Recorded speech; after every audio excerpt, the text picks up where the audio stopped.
Hello and welcome back to the Tactus Media Podcast. I'm excited to be joined this week by founder and principal consultant at Gazelle Consulting, LLC, Christina Glabas. She is the business owner and HIPAA compliance consultant working with small to mid-sized organizations to develop and implement comprehensive compliance management programs. And just to let you guys know what HIPAA stands for, this is the Health Insurance Portability and Accountability Act. And we'll be talking about this a little bit more in the episode itself.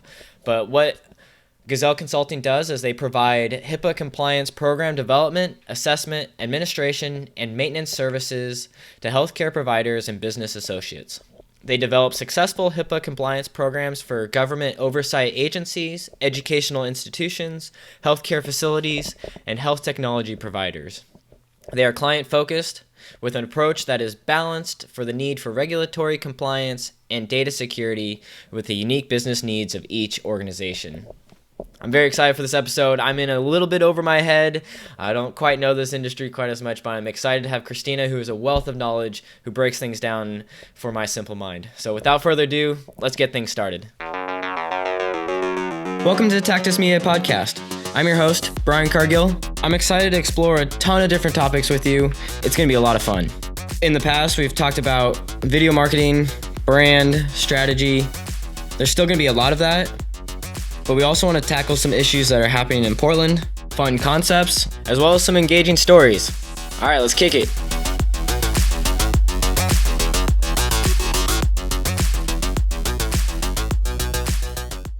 All right, welcome back to the Tactus Media Podcast. I'm very excited to be joined by Christina Glabas from Gazelle Consulting. Christina, thanks for coming on to the podcast. Do you want to explain kind of what your company does and how you fell into this kind of work? Yeah, and thank you so much for having me. So my name is Christina Glabas, and what I do is I'm the owner and founder of Gazelle Consulting. I started this company in 2015. We do data privacy and security. We started our work focusing on HIPAA compliance primarily. So that means we work with healthcare providers or, folks in the healthcare industry. But since 2016, there's been a huge expansion on international, on state level and local privacy laws, including the GDPR in Europe, which, expands individuals' rights to privacy tremendously. There's been the CCPA in California, which does the same as GDPR. And throughout that time, I really never expected any of those laws to make a difference. But I have been shocked to find how much they change the world. We've got a lot of existential issues in our society right now, and data privacy is one of them. But surprisingly, we have a lot of commitment and a lot of appetite for fixing that. So that's what I work with companies to do, is I help them figure out how they can stop collecting data in inappropriate ways, how they can protect the data that they do collect, and what they can do to be better stewards of data for our society. That's awesome. Yeah, thank you so much for the work that you're doing, Christina. That's amazing. And I might have to kind of roll things back a little bit, as I'm a newbie. I don't know much about this world at all, and that's why I wanted to bring you on here and kind of explain to the audience. Just it's fascinating that you come into it from a healthcare lens, which is probably the most, like, you want to have that data the most secure, but you also talk about issues that are kind of general to the average consumer. So for people tuning in, this might be an eye-opening episode as you learn about how is your data being used, because we're living in a society now where like data is being traded and being leveraged upon. Like, people are using that data to make money, and it's all over. They're tracking everything. Yeah. And so I'm really appreciative of the work that you're doing to fight for the consumer and make sure that our rights are protected there. I always feel, do you always feel like it doesn't become a topic until there is like a big breach of some sort? Like, that's when people start kind of talking about data security. Yeah. There's been a few events that have really kind of solidified folks' need and interest and brought this home to a lot of people. So there are, when in the series of laws that keep coming out have a big impact on businesses, and that trickles down to the general consumer. Other things that drive consumer interest in this are news articles, data breaches. Cambridge Analytica was really, I think, the turning point for people when we realized that something was really, really, really wrong with how social media collected data. So there was something wrong with what was going on the internet. And there's something wrong with how data is being used to manipulate our political elections. So that was, certainly what took the topic of data privacy and security and brought it into a place where now, folks can start having some language about it. I don't know if you remember I can't recall if it was Senate or congressional hearings between the US government and Facebook around that time of 2016, and all of the really stupid questions that they were asking. There was a lot of media attention about how embarrassing it was that they were asking Mark Zuckerberg to just explain what Facebook even is. At this point now, we understand what Facebook is. They're a data mining enterprise. That's what they are. They are a social media app secondarily. Gotcha. Yeah, they created the platform, but then how are they making their money on a free platform? Right. And yeah, I think I wasn't in the weeds following all those hearings closely, but it was fascinating that they were kind of asking. I do remember vaguely just being these very simple questions. And do you think that's just a reflection on people's just misunderstanding of what social media is, or when were those hearings, like 2010, 2015? Somewhere, I thought they were somewhere around the election, after the election, Oh, but so it could have even been more recent, right yeah. before. So then there's no excuse, because I was gonna try to give the benefit of the doubt. 2010, it's like, okay, maybe kind of people are figuring things out, but No, it was well beyond the time where they should have really it's at least had better questions than that. But the thing is we don't have language around this technology. It's so nascent. It's like we are now moving into maybe the adolescent phase of this technology. And prior to that, it was still just, so new. Our society doesn't have language for it. Maybe in those companies, they have internal language for how they describe their massive data systems. But, we're in a position of trying to regulate this data regulate this technology as it's being developed. And this is technology the world has never seen before. This is technology that is not always well understood in the companies that develop it. This is technology that involves machine learning and AI, which often involves, you know, technology that is considered a black box, and that with machine learning, we don't always get to know what the algorithm decides is a meaningful output according to their machine learning processes.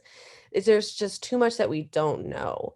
So since that time, one of my roles with the Oregon legislation is to come and help educate them and take this topic that is really technical and bring it down to a level that folks can understand so that they can make informed decisions about it. So we just haven't had the opportunity to inform our government, our society about what this actually is. And there are a lot of ways that, Facebook and Twitter and all those companies are keeping this data really private. They're keeping it they haven't been transparent up until 2016 when the General Data Protection Regulation passed in Europe. And the GDPR is one of the most powerful pieces of legislation that I'm aware of because it, one, forces companies Sorry to to interrupt, but like you used the acronym a couple of times, and just to let people know, like GDPR is General Public Regulation. Is that what it stands General for? Data Protection Regulation. Okay, there we go for everyone Yeah. for out there. Okay, thank Thank you. you.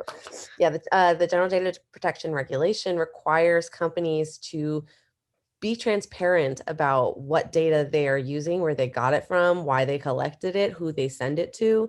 So around that time, you saw all these companies updating their privacy notices and starting to do these like really, odd explanations about what it is they actually do with their data. And that provided consumers tremendous empowerment to actually see what it is that companies are doing. I wish we had that kind of regulation around food production, um, electronics manufacturing, clothing production. That would be amazing, and it would allow consumers to make informed choices about what they do with their money. Yeah.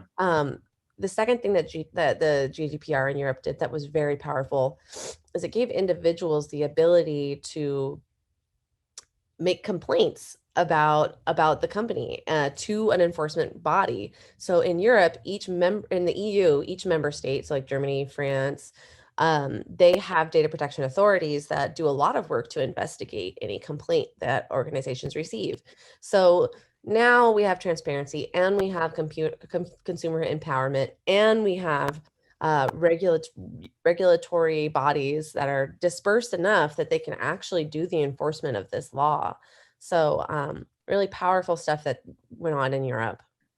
Yeah, that's amazing. And so, so GDPR is just like or like that entity. It's interesting that Europe is the one, at the forefront of this, but I guess it makes sense. People are maybe a little bit more vocal there, or I don't know We've had what some it things go is. down that require them to make sure that they keep data secure Yeah, historically, you know. totally. So that entity is just like a European like group, or is it The is it part of the GDPR, UN, or like where are they connected? the GDPR is a law that was passed by the EU, the European Union. So it applies to all members of the EU. So many different countries in the EU are considered member states. Hmm. So those are, I think there's like 20 or more. And so, like the UN, it's a sort of overlaying regulatory entity that is, I believe, all the member states, agree to join, and it's a way that they can create laws that apply across Europe. Yeah. Okay, thank you so much. I'm sure the listeners are like, okay, this guy, what does he even know? Like, It's a doesn't he great know what the question. EU is? No, I thank you for kind of breaking that down. Yeah, it's so fascinating that it's moving so quickly. And I think that probably is what people like use that as an excuse, like, oh, the technology is just moving so fast, we can't like regulate or keep up with it. And I think, and I'm glad you kind of used like Facebook as an example. I saw they posted an article that they were like like I think one of the quotes, and I'm probably gonna misquote this a little, but it was like, hey, our processes, it's too complex that for us to retrofit and go in and do any kind of I don't know, management. Regulation of It's their just, data. Yeah. yeah, any kind of management is just over beyond us. And um, I don't know. What are your thoughts on that? Oh, I know what the article you're talking about recently. There was a leaked memo that came from, I'm not sure who it came from in Facebook, but it's all about data privacy and all about whether or not Facebook can actually comply with any of the laws in Europe or the United States or globally. And the analogy that the person who wrote this memo made is they said, imagine pouring ink into a lake, and then imagine trying to get the ink back into that bottle.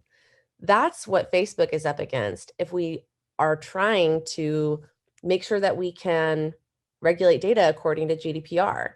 So GDPR requires you to collect consent for your uses of data if you don't have a good reason to be processing it. And that's the biggest thing that they can't do. They can't track consent. They don't know where they got the data from. Hmm. They already lost track of that entirely. They have so many thousands of connections with outside websites, outside vendors that are completely unregulated. So they may have received or sent data to one of these thousands of companies. That company may have an agreement, maybe it doesn't. Um, with the objective that they're trying to figure out how they can apply some privacy controls to the data that they have to, and use the rest freely. So there's only some data that's covered by our data privacy laws. If you're a citizen of Europe, you're in Europe, you get to be covered by the GDPR. If you're a citizen of the state of California, you get to be covered by the California Consumer Privacy Act. If you are talking about health data, you get to be covered by HIPAA. If you're talking about credit card data, you get to be covered by PCI. I don't know if you noticed, but that leaves a lot of gaps. If you're remember, if you're a citizen of the state of Oregon, we don't have any protection for any other types of data besides health data, credit card data, and a few other types of regulated data. That's because we don't have a national privacy law that would give us the same kind of protections that they have in Europe. We have those laws state by state. We've got a patchwork framework of privacy laws right now. So we don't have the kind of protections that they do in Europe. So Facebook wants to leverage that. They want to use as much data as they can. So they want to be able to tag their data as, this is data that's covered by GDPR. This is data that we got consent to use. This is data that's covered by CCPA. This is health information that's covered by HIPAA. But they can't do any of that because the data is in a giant pile. Mm. Wow. That's just disheartening for the average consumer. It's Like, weird too, because it makes you wonder about the quality of their data. mm-hmm. Is it useful data? Is it meaningful data? Has that data been prepared in a, statistically meaningful way in order to be used to make the conclusions that they're coming to? One Hmm. thing that I'm realizing is that these social media companies and software companies that are trying to predict people's behavior, trying to predict what their mental illnesses might be, trying to predict what their thoughts might be or what decisions that they might make, that's very similar, and I got a degree in psychology and human development. So I'm like, wait, this is very similar to psychology research. And then Wow. I would start asking myself, how is this any different from psychology research? It's not. The only meaningful difference I can determine between what software companies might do with data about mental health and what universities might do with data about mental health is that university research programs are extremely regulated. You can't just do human subject research willy-nilly if you're a university or if Mm-hmm. you have ethics. Yep. You're required to get any research study that you do that is conducted on human subjects. You're required to get approval to do that from the Institutional Review Board, the IRB. So the IRB Yeah. has a whole ethical process that they go through to determine, do you understand why you included some people in this data set? Do you understand why you excluded some people from this data set? Have you made sure that the conclusions that you're going to draw are statistically meaningful to the populations that they assume to make conclusions about? Have you eliminated any biases related to race, gender, class? That's what the IRB does to make sure that the psychological data that we produce is accurate, is, um, not filled with flaws. None of that is being done for our software companies who are just basically exploring our minds, exploring our journals, reading Hmm. everything we type, reading everything we read, and making conclusions about what might convince us, what behavior we might take, what medicine they might try to market to us, what our psychological, weaknesses might be. How is it Whoa. that we in a society allow this unregulated psychological research to be conducted by such unethical companies? Wow. That, well, yeah, Christina, thank you for kind of unveiling that. I think for a lot of people don't realize, and yeah, we're kind of in this mass experiment. And Yeah. I think it's kind of what you mentioned is that they're running all these experiments on us, and that is kind of freaky. And I think from your psychology background, it's very fascinating because I think a lot of us, like you read a post and then you're like, why am I getting all these advertisements for this? Like it feels very eerie, and I think it's becoming even more in line with like a few years ago, maybe it was kind of loosely like, oh, we were having this conversation and we got this advertisement. Now I think it's becoming even more present. Like even I know like, oh, if I search this website, I'm going to be getting all these advertisements for the Mhm. next week from Yeah. them. And I didn't know that they're trying to identify mental illness. And that's such a rampant thing that their platform may or may not be perpetuating. Yeah, But may that's they may very, they very may or may not have fascinating. a direct link to. I wonder Yeah. if they're You studying even, that. mhm. Probably not. Yeah, Yeah, you had that post that you mentioned that even these mental health like softwares, their the least information secure. isn't even Oh protected. my God, it's a nightmare. Yeah, I saw that article too that most mental health and wellness apps and prayer apps are really, really, really lax in their security. And that's absolutely true. And I'm not sure why that is. Um, but there have been cases in, I believe it was either Sweden, Finland. There was a Finnish behavioral health practice. So it's like a therapist's office. They were using a software to manage all their patient records. That software was breached, and the hackers used all that data to extort the patients of the therapist's office. Hundreds of patients. Wow. That's not right. No, yeah. So why our technology has not risen to the level of respecting the human mind is a little odd to me. It's because we don't have any laws that regulate it, because people have not understood that this is what's going on until very recently. It only occurred to me that this is, no different than human subject research just about 6 months ago. Hmm. And I think about this obsessively and have for years. So there's a lot more research that needs to be done about the public health implications of the way that we currently use the internet. Um, there aren't a lot of people doing research in that area that I'm aware of. So if anybody's listening to this and you know people who's doing research like that, I'd love to talk to them. Yeah, maybe right now we Listen, can even, like, how can people get a hold of you, Christina? We can even do that yeah. here now.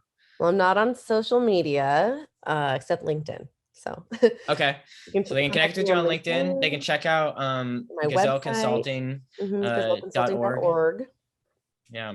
Mm-hmm. And that would be an awesome way, and they can find your info and they can reach out on those Email me, channels. call me, be more than happy to chat.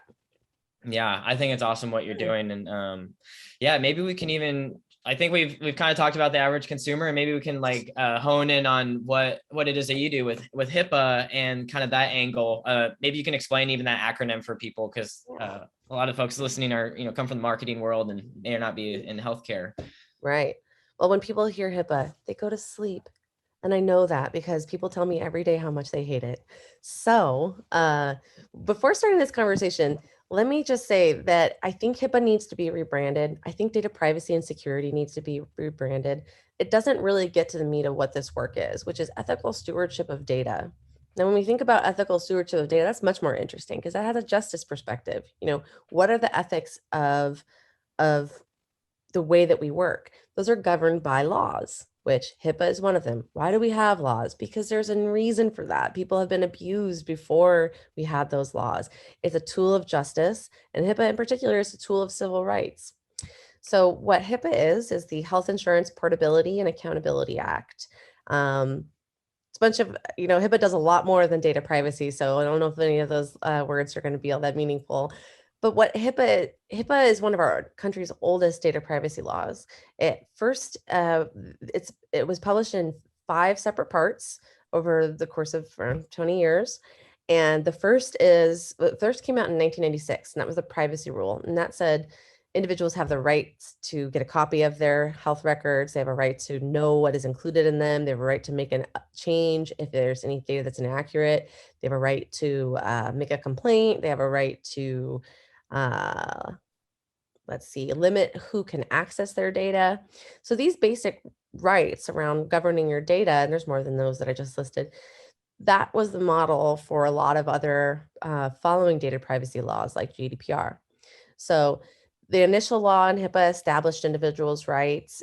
It told providers who they can share data with. So if you're a healthcare provider, you can send data to other healthcare providers for treatment, payment, or healthcare operations with no limitations.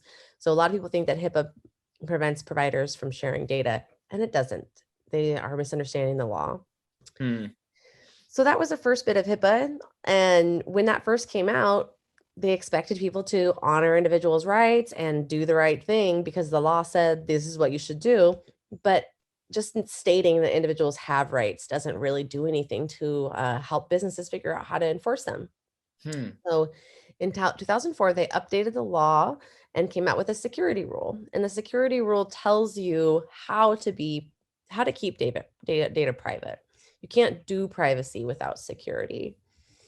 So the security rule established administrative, physical, and technical controls, which are guidelines, standards, requirements, things that you have to do in order to meet in order to be processing data legally. So that includes things like you need to have employee training, you need to do a risk assessment, you need to understand what your data is, you need to communicate with your employees about what your obligations are. You need to give them secure technology. You need to monitor that technology to make sure you're not having any data breaches. You need to make sure when they're working from home that they're working in a secure manner. So that's HIPAA. The HIPAA security rule in 2004 established about 45 new security controls that businesses have to comply with. Hmm. So since then, there's been 3 more iterations of the law. Spare you the boring details. But what we do is help companies figure out, how do I implement these administrative controls? How do I monitor? How do I monitor my software? What does that even mean in the context of my business? So HIPAA is a very interesting law in that it's written very broadly. The language is really, it's not prescriptive, meaning it doesn't tell you exactly what to do. So Hmm. for example, the HIPAA laws say your data must be encrypted at rest. And that's all it says. But, where do you encrypt it at rest in order to be effective? How many different types of servers do you need to encrypt? How many different databases do you have? So maybe you don't have any databases at all and you only use paper. So that's what we help companies figure out is, how do you scope out where each of these controls apply? So if we're looking at the control, you need to have unique passwords. That's all it tells you. You need to have unique passwords, but that applies to your password protected spreadsheets. It applies to your secure email. It applies to your, website user interface. It applies to the backend database. It applies to the server. It applies to the admin controls. So we help people figure out, what does it mean for you and how can you utilize that flexibility so that you can continue to stay in business. Because HIPAA is not trying to it's not trying to impede patient care ever. It's trying to improve patient outcomes. So it's flexible enough that giant conglomerate enterprises like Blue Cross Blue Shield can comply just as much as, like, single owner paper record mom and pop dental offices. So you got to find somewhere where that law makes sense for the businesses, and that's what I help them figure out. Wow. Christina, that's amazing. Complicated. Yeah. Yeah, complicated, but thank you for making it digestible and kind of easier to understand. And Yeah. um I guess just while I'm still hung up on it, like, is HIPAA kind of similar? Like, did they try to like replicate like the Hippocratic oath and try to get like kind of similar naming there to kind of like, No, the Hippocratic oath is do no harm. It's mm-hmm. about physician ethics. Yeah. But do you think Uh, they tried to derive that similar naming system like HIPAA? I don't know. I'm I trying maybe don't like think so. Greek Health Insurance background. Portability and Accountability Act. So, health insurance portability means that you can take your data from one system to another. So, they're saying you can't say, sorry, you can't have your health records. They're in our proprietary database. Bye bye.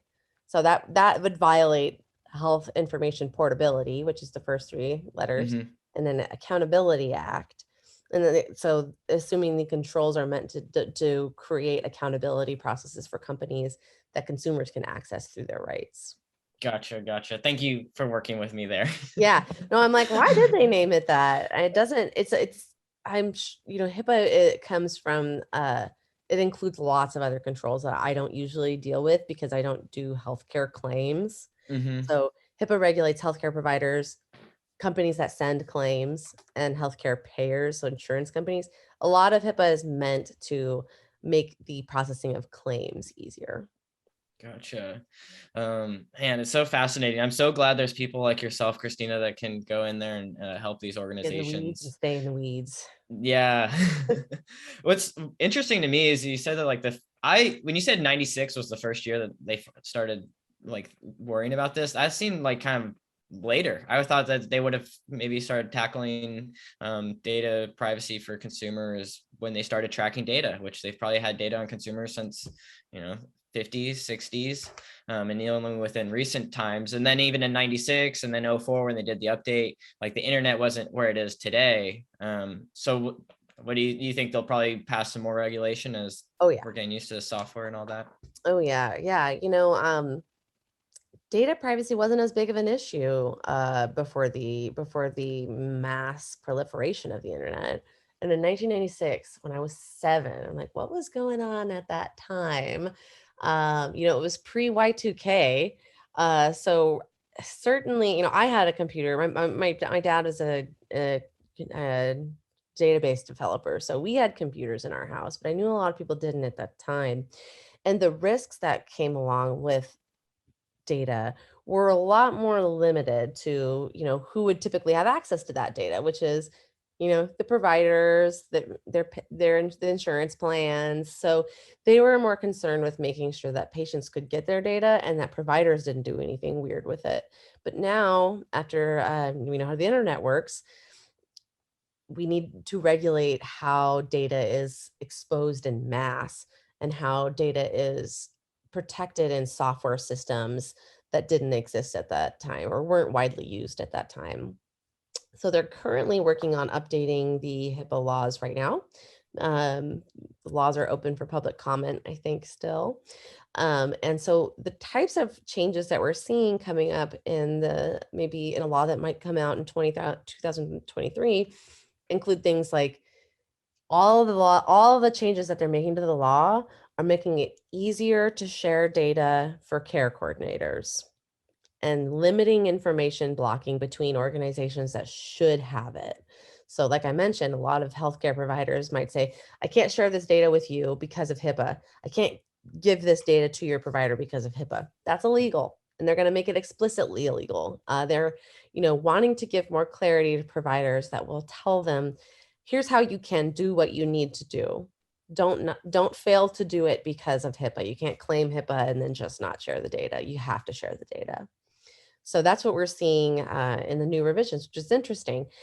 And I would have expected to see maybe more technical security, more regulatory enforcement, but that's telling about the kind of issues that individuals have. And I can definitely confirm that, I get a lot of phone calls from people that are trying to get their data or trying to get their provider to do something and they just won't. But it also kind of lends to the pendulum swinging of privacy versus uh security versus liberty. The more controls you have, the less freedom you have, the less flexibility you have. So perhaps we need more flexibility in the realm of healthcare so that providers can do their jobs. Yeah. Well, that's interesting. You kind of bring it up that they're making it just easier for the transferring of knowledge or of information, but the security aspect isn't quite where it should be. Yeah, it's so fascinating. Here we are in 2022. In 2030, things are just going to become like, we'll have even more apps, even more applications. Like, Better not. there'll just be more Facebooks out there, right? Yeah. Better I not, don't but I know. mean, that's where it's kind of Is this headed, right? generation of kids going to accept that? Yeah. I thought back in the 2000s, I was like, whoa, we're the experimental generation. They have no idea what having access to this kind of technology is going to do. And then I'm like, actually, we got off easy. This is the experimental generation. The kids that are kids now are being exploited profoundly on the internet. I read a horrifying statistic about the amount of the age at which kids are exposed to hardcore pornography. It's like 70% have been exposed to pornography, like really like violent pornography by the age of 11. Yeah, and we don't have any programs talking about that with kids or Right anything, now, we're not talking. Now we're like trying to curb sex ed, and it's like this is terribly traumatizing. The amount of children that are, there's a crisis of suicide, a crisis of mental illness Yeah. in our children. When the children are killing themselves, we need to do something. Yeah, and usually it's like when something catastrophic happens that anyone does anything, right? But if you're already seeing like some of the writing on the wall or things are pointing that way, yeah. I wonder what they'll Mental do. health is a huge thing, and I think that'll be the conversation if it's not already. Yeah. Yeah, I mean, But I imagine, what these kids are going through on the internet is traumatizing. And when you go through that kind of trauma at a young age, you don't really realize it. You don't know what the problem is because you never experienced anything differently and no one's ever said, this shouldn't have happened to you. So, we're just going to see a whole generation globally of children that have sexual trauma from their experiences on the internet at young ages. And I just worry about what that's going to mean. I have no idea, but I hope that generation of kids is going to swing it the other way and protect children online. That would be so awesome. It would be. And it sucks that it's going to be To at the protect detriment. fantasy. Like people are gonna have to go through some negative stuff before those changes probably happen. And Yeah. yeah, I feel for you. Yeah. And I think trauma is the right word for it, because, and these young kids, they don't have the tools to process a lot of that. They might not have the resources, where if you're a little bit further in life, when you're, 40, 50, 60 years old, you've seen some Right. stuff, you know how to process things like that. Mhm. That's terrible. Yeah, Yeah. I really feel bad for this generation. That's interesting that you kind of bring that perspective. That, yeah, I thought, yeah, the generation coming up on MySpace and everything, you're like, oh, they're tracking some of the data, but it's even more so today with Yeah. Using everything they learned from ours against the next generation to, more efficiently exploit them. yeah, so they don't even have a chance when you No. have people. Yeah, Like, it's all fascinating. I don't know if we've talked about on this podcast in the past that the social dilemma, which when that mhm, was pretty popular, this feels dated now, 2020, when I think is when that right. was coming onto the scene. Yeah, I think so. And that was an eye-opening documentary. I Yeah, hope they keep producing some more documentaries kind of I like do too. that. Yeah. Because that was interesting to know. Oh, once you started liking these kind, they put you down this like rabbit hole of information, and they just have different rabbit holes that they can send you down. And Mhm. it's like many of us, you wake up, you start on the app, and 30 minutes later you're like, whoa, what have I been doing the last, Yeah, you get into this, I think it's like a little dissociative, maybe. You get into like a fugue. You're sort of sure. dissociated from reality. Whether you're dissociated from yourself, it's hard to know. We certainly need to study it. Yeah. And that's why I think it's awesome that you have kind of the science brain to understand, like, hey, this is like these are the variables, this is what we need to control, this is how we can um yeah, formulate some kind of hypothesis. And yeah, this shows how little I know about I'm just throwing out all the science terms that I know. Oh, uh, those are some fantastic science terms. Thank you. Yeah, Christina, this has been awesome and kind of sad, but I think I read recently, bringing it home to Portland and for people in Oregon, you posted that Oregon almost passed a bill that would have some controls over the data brokers. Maybe you can explain Yes, what a data broker yes, is, and some yeah. about that like legislation. So after just about 2 weeks after we learned that our bill did not pass, John Oliver came out with an episode of Last Week Tonight about data brokers. I was like, dang it. If we got that timing right, we would have probably passed the bill. But what a data broker is, we're trying to define what a data broker is. We don't really know. We know that it needs to be regulated, but that's sort of what my role is with our government, is trying to help them understand enough of what a broker is to try to regulate that.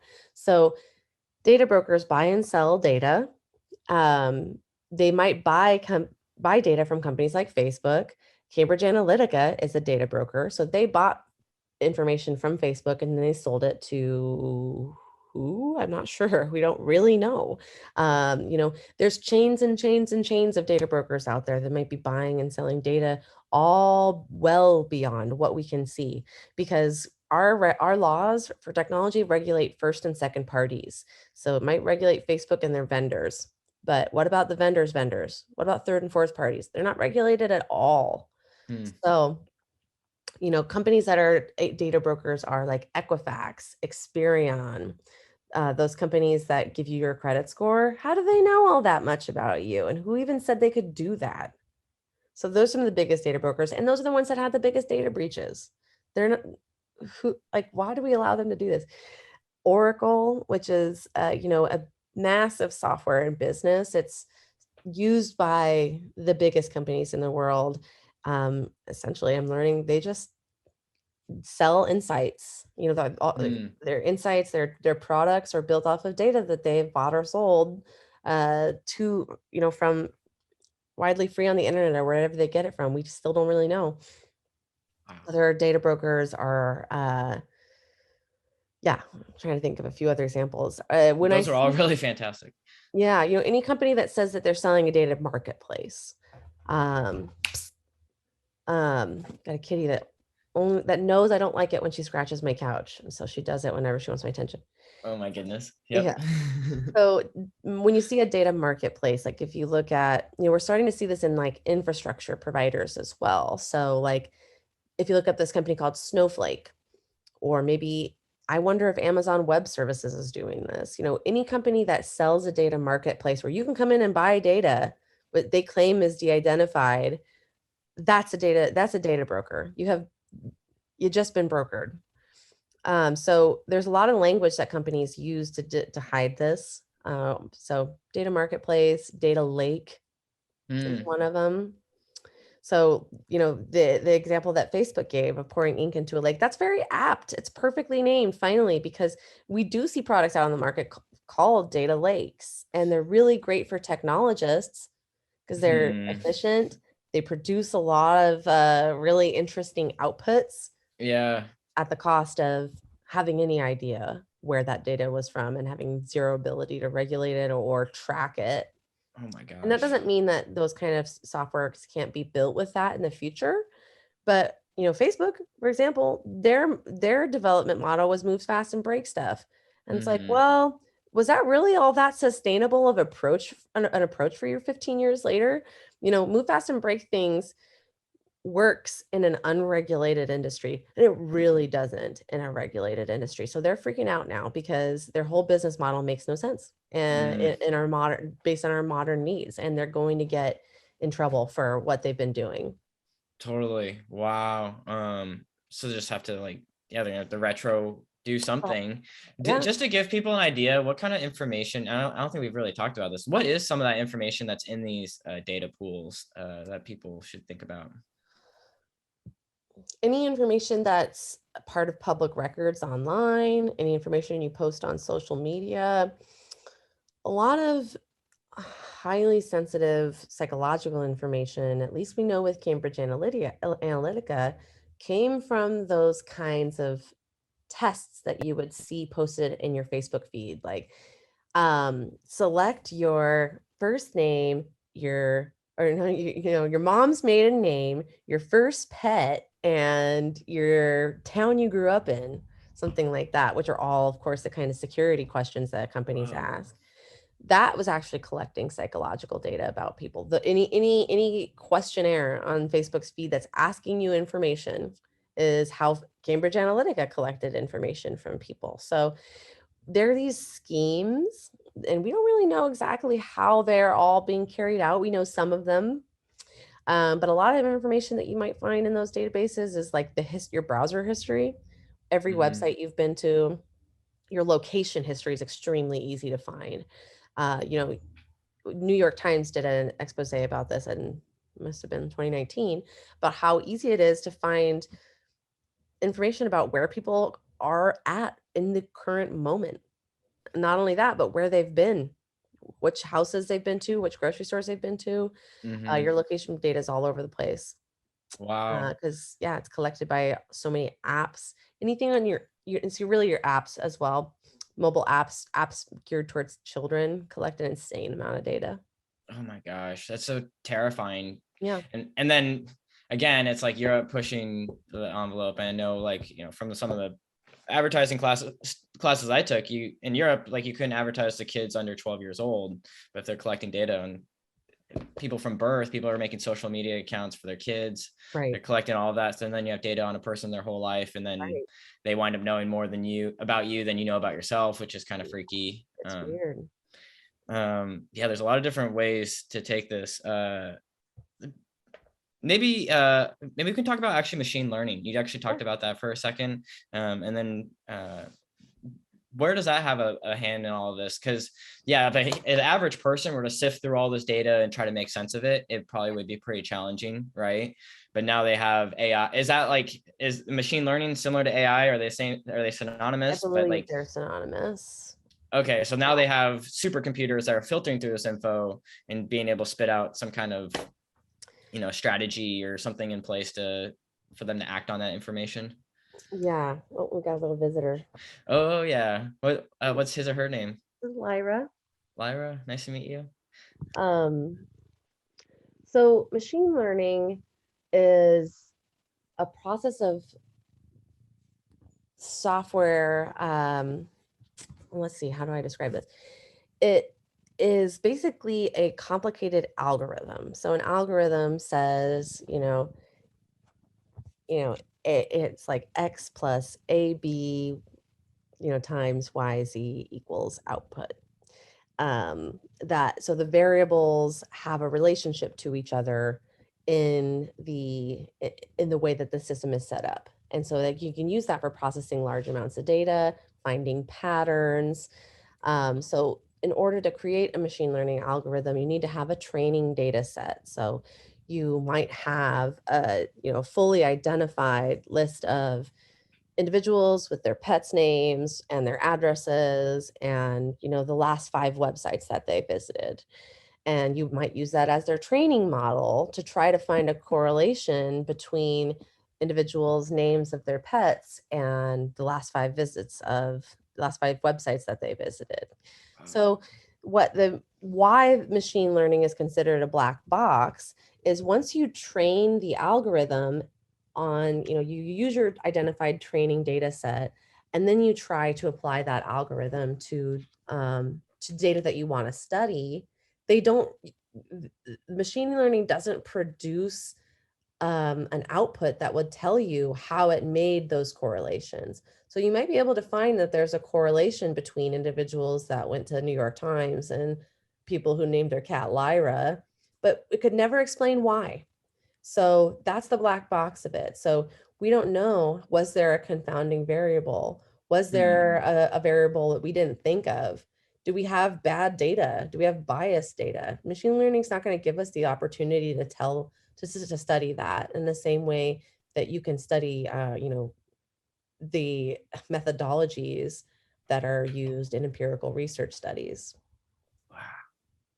So fascinating. I'm so glad, Christina, that you're able to dispel a lot of this, and that's so fascinating. So it gives you an output, but it doesn't explain like how it got to that conclusion. And yeah, there could be really bad data in that data set, which most likely there is, but We there's know no there's way. biased data, like facial recognition is based on machine learning algorithms that have been developed on training data sets that include almost exclusively white people. So the facial recognition technology that we have does a poor job of accurately recognizing people of color. And that has not stopped police forces from implementing it. It's like Yeah, that that's this isn't even disheartening. good technology. It doesn't work well. And it was built unethically, it's being used unethically. It's like everybody just, I'm hopeful that as technological literacy increases, that people will be like, wait, stop. But so far, you've got the people like me that are trying to stop it, and then you've got everyone else who's trying to get in while the getting's good. Yeah, trying to make money off of it. Yeah, Christina, how can people, that's terrible that some of the unethical aspects of that, especially based on skin color and things like that. Hmm. What can people do, other than subscribe to the work that you're doing and you know, follow the that's why I recommend people is follow you on LinkedIn and kind of get a pulse on what's happening in the world. You're a really great resource. But what can the average consumer do to, like, is it just build awareness? Like, can they write to a congressperson? Do you have any recommendations? Yeah, well, there's a lot individuals can do. Number one, since GDPR required companies to be transparent and gave consumers the right to make complaints, I go to, and obviously I'm a huge nerd about this, but I go to the privacy policies of different companies and I look it over and I'm like, what are they doing? I try to understand it. And if I find something that, GDPR gave us the right to be forgotten. And that's been an amazing thing because one, software companies can't tell if you're a citizen of Europe or not. They don't know. So they have extended those GDPR rights globally because Mm, the risk of being non-compliant could cost them 4% of their annual revenue. Um, so we now in the United States, even though we don't have laws that cover us, I still have the ability to exercise the right to be forgotten, the right to to remove my data from Facebook, to delete my information from Instagram, to go back and open my Tinder account and go back and delete all my data on my Tinder account. That's what I do is I go delete my data as much as possible. And it's annoying, but it also sticks it to the man. And I like that. So I'm like, maybe I'm subverting the effectiveness of their data sets. I certainly hope so by doing that. Here she is.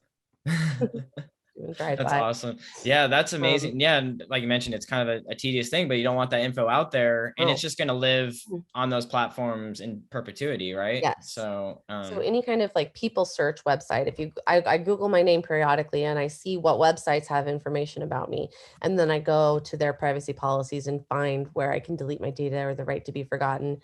The other thing that I like to do is on Facebook, they have now made a lot of privacy features available. So Facebook will show you who they bought data from about you, which is weird hmm, because they're not showing who they sold your data to, probably because they have no idea. But they listed a few companies that they got data about me from. And I went to those companies and deleted my data. Google also offers the option to, if you can't get a company to remove your data from their website, you can now have Google remove that site from the or from the remove your name from the search results. Other things you can do is that the California Consumer Privacy Act gives individuals a right to sue on behalf or over privacy violations. So if you're a Californian, let it rip. So that means that there's now a lot of like class action lawsuits that are going through in California to regulate those companies. In California, companies have to put a banner at the bottom of their website that says, "Do not sell my data," if they are selling your data. So I'm like, don't sell, don't sell, don't sell. Anytime now every time we open up a web page, we get this like choice of whether or not we want to accept all cookies or reject all. I never let them have my cookies. These are my cookies. And I love that. yeah, yeah, hands out my cookie jar, you guys. These are mine. And so sometimes I just try to confuse you with what's called dark patterns. So typically accept all is on the right and reject all is on the left. They might switch it up or they might make Mm, you customize it. I take the time to do that just to piss them off. So if you wow. have any bone to pick, any kind of anti-authoritarian streak, there's lots of ways that you can mess with their data. Wow. Yeah, I I'm glad that there's like still hope, and these are really good tactics and techniques for people who are listening. In some ways, I'm like listening to this, I'm like, wow, is Pandora's box just like open now? Like, is it just Yeah. like now can you put things back in, or is it just like, are we just gonna try to like I fly don't, with one engine? How's this yeah, all, I don't know. how does this play out in 10, 20 years? Obviously we've talked about kind of mental health is going to be probably running rampant. um, I'm sure we'll see some more things like these Facebook trials where maybe it'll be other softwares that are out there. I um, you hope know so. I hope we see some people go to jail. I hope we see Mark Zuckerberg go to jail. Oh my God.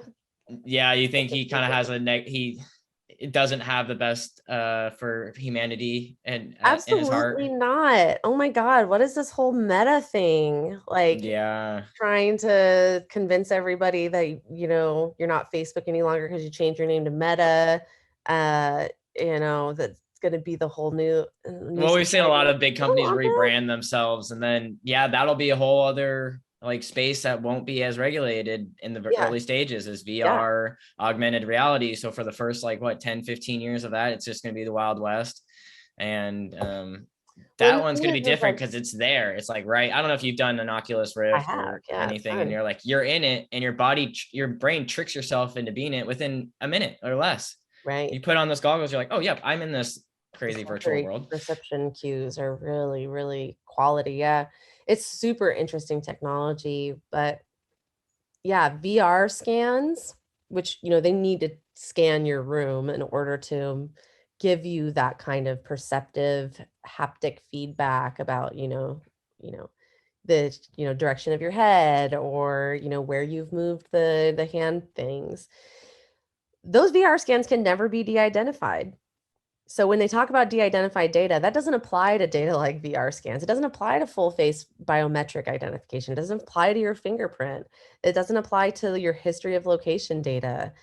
Like, you know, if you when they talk about using biometrics, it's like what would you do if your biometric data was exposed? You can't Yeah. change your face like you can change your password. It'll never be private again. Same with VR scans. These are just pictures that Facebook is taking of inside your home. We don't know what they're doing with it. We don't know how they're analyzing it. We don't know if they're giving that information to law enforcement. We have no idea. Yeah. Wow. Yeah, and you think that they'd have the consumer's best interest at heart, but I guess I that's would not never that went out the accuse window a Facebook long of time having the ago. consumer's best interest at heart. Yeah, gosh, it's terrible. And then like you mentioned the with those face scans, I think I saw another article. Yeah, you can't change that. Whereas some of these, I guess you can't change a fingerprint either, but No. you Yeah, know, a so when phone they password, you could change a phone password. You can change any kind of those other passwords. So yeah, so when they talk about when these companies talk about having de-identified the data, some data cannot ever be de-identified. And they don't acknowledge that. It's not really well understood either. It's like if you have a history of everywhere that all the, each location that an individual has been to, how, you may not have their name, but you can definitely figure out who that is. And so that's how that's the loophole that a lot of companies are using right now, is they actually don't need any of your identifying information to target you specifically. So there's lots of, what's the word? There's like constellations of data or, categories of data. So they might say to Facebook, or they might say to a data lake company or a data marketplace, I want to know all the individuals who live within 5 blocks of a Fred Meyer, have a cat, income, yeah, yeah, they degree of start putting education. start putting together more and more and more and more and more of these criteria, which as an individual piece of data, none of those would be identifying, but as a whole, they become a truly unique constellation of data. So our laws aren't really prepared to deal with that, because we always rely on the de-identification standard and say, if you de-identify the data, then you can use it. But how do we Hmm. deal with data that can't be de-identified nor easily Yeah, that described? person's face is there. Like that's it's interesting. Okay, Yeah, and now I'm kind of wrapping my head around it a little bit more. yeah, Gosh. Yeah. Well, Christina, I appreciate the work that you're doing and kind of being at the forefront of this because and I think it's very fascinating with your psychology background, kind of having a lens into what are they doing beneath the surface. Like they're right. actually pulling at the heartstrings of people, Mm-hmm. and we're Mm-hmm. very susceptible to suggestion. And you know, I know Mm-hmm. in the advertising world, you show someone something 7 times and then they're like, oh yeah, I know that brand now. Right. um, and then talking about kind of location tracking, you know, just one extra little tip for the audience, since we've already given like a handful, but I think you had mentioned, maybe this was years ago, but just turning off location tracking service on your phone Yeah. can make a big difference. Do you have anything else you kind of want to say around location tracking? I want to say that I turn off location tracking always. I turn off Siri. I do not like Alexa. All that stuff is very weird. I don't drive a Tesla because I don't want Elon Musk knowing any more about me than he already does. But those things have convenience implications. When I don't have location data turned on, that means GPS doesn't work. But I'm like, who cares? Where do I ever go? Nowhere. I don't ever leave the house anymore. So why would I give them that information? Um, so yeah, I try as often as possible, try to make sure that my phone is as locked down as possible. Each time they run an update, they change some of the privacy settings. This is true for Facebook, it's true for Google, it's true for a lot of our phone operating systems, true for our computer operating systems. So I have to check it regularly. Excuse me. So that's something I have to Wow. keep an eye out. And the weirdest thing, I was down at some of the protests in Portland in 2020. And I specifically turn off all my location data before I go down there. Came back one evening and all my location data was turned back on. That's freaky. And I'm like, am I paranoid? This sounds like a conspiracy theory. This sounds unbelievable, but I Yeah. can't prove it because I have screenshots of it.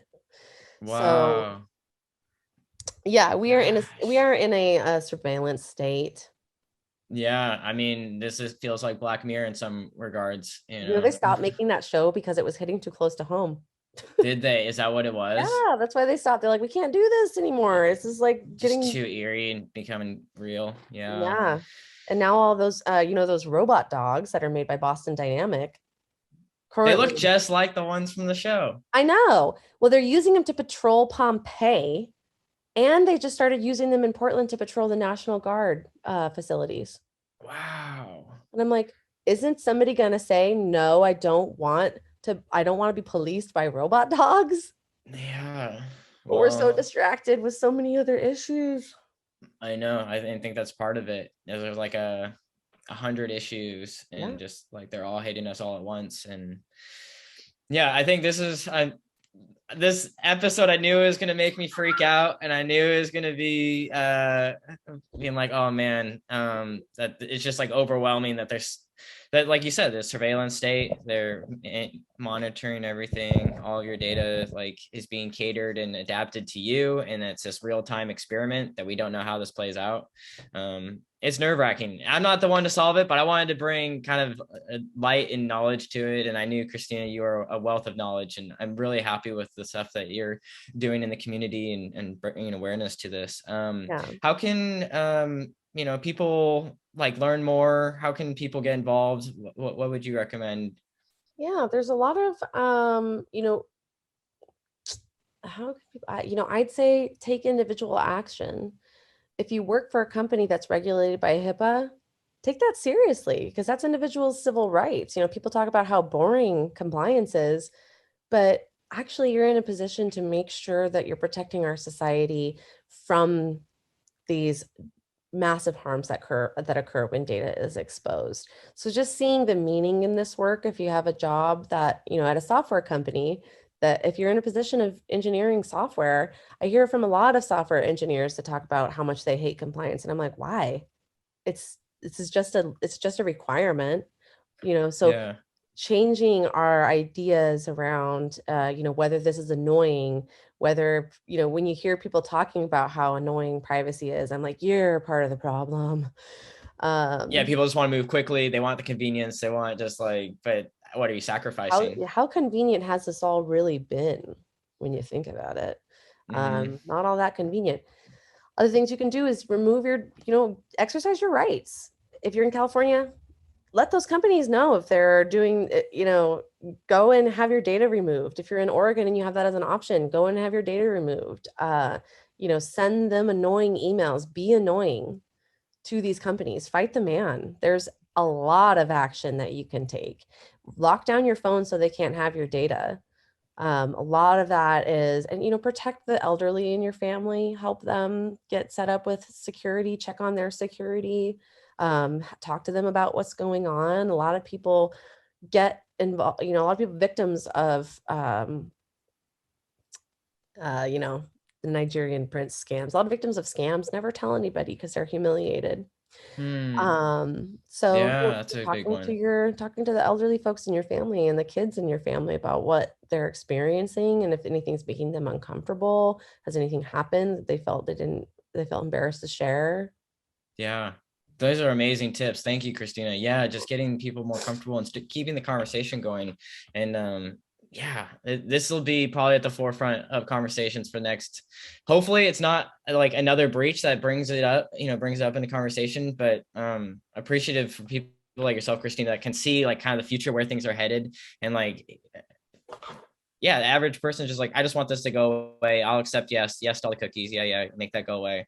But just really taking a second to question like, where is this information going? Right. And What's the actual value of taking the time to do this? yeah. Is pissing off Mark Zuckerberg a good enough reason for you? It's a good enough reason for me. Oh man, I know, just data mining all of us and just treating us like a number, treating I us hope like he just a knows. dollar I hope sign. he notices. He's like, Christina undid one of her data connections again. Yeah. Keeping him up at night. Oh Yeah. my goodness. Well, Christina, this has been awesome. Yeah. People that are listening, check out gazelleconsulting.org. You can connect with Christina there, or you can go on LinkedIn and follow your company page. Gazelle Consulting has a page on LinkedIn as well. And Mhm. yeah, please keep up the good fight, Christina. Will This has do. been an amazing episode. Really Yeah. appreciate your time this morning. And yeah, everyone, get your data privacy on lock. Mm-hmm. Mm-hmm. For the good of the land. Hey everyone, thank you so much for checking out the Tactus Media podcast. Please let us know if you have any questions, anything that we can help with. We're here for you. Did you find this podcast valuable? Please subscribe and turn on those notifications. If you feel compelled, let us know how we're doing. Leave us a review.